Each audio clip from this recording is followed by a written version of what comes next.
Hello friends, welcome back to my channel. আমি আবারও চলে এসেছি নতুন একটা রেসিপি নিয়ে। সেটা হচ্ছে গরুর মাংসর কালো ভুনা। এখানে দিয়েছি পরিমাণ মতন পেঁয়াজ, কাঁচা লঙ্কা, আদা রসুন পেস্ট, জিরে দিয়ে, লঙ্কা গুঁড়ো, ধনিয়া গুঁড়ো, হলুদ, পরিমাণ মতন লবণ।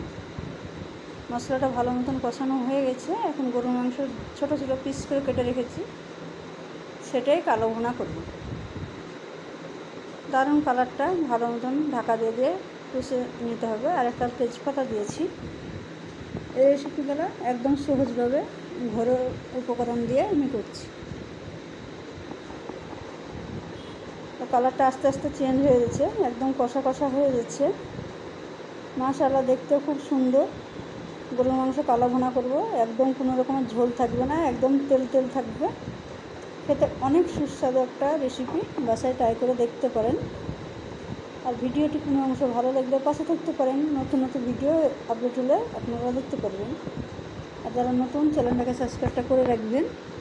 আর আপনারা কী রেসিপি দেখতে চান অবশ্যই কমেন্ট করে কমেন্ট বক্সে জানাবেন। তো এখানে দিয়ে দিলাম গরুর মাংসের জন্য মশলা, মিট মশলা। তো একদম কষা কষা হয়ে গেছে মাংসটা, কড়াই থেকে লেগে নাই, একদম ছেড়ে যাচ্ছে। একটা একটা করে একবারে এত সুন্দর হয়েছে রান্নাটা, দেখতে যেমন মজা তেমনি খেতে অনেক সুস্বাদু এই রেসিপি। যদি ভালো লাগে লাইক কমেন্ট শেয়ার করবেন, আর ভালো থাকবেন। আর নতুন নতুন রেসিপি দেখতে চান, আল্লাহ হাফেজ।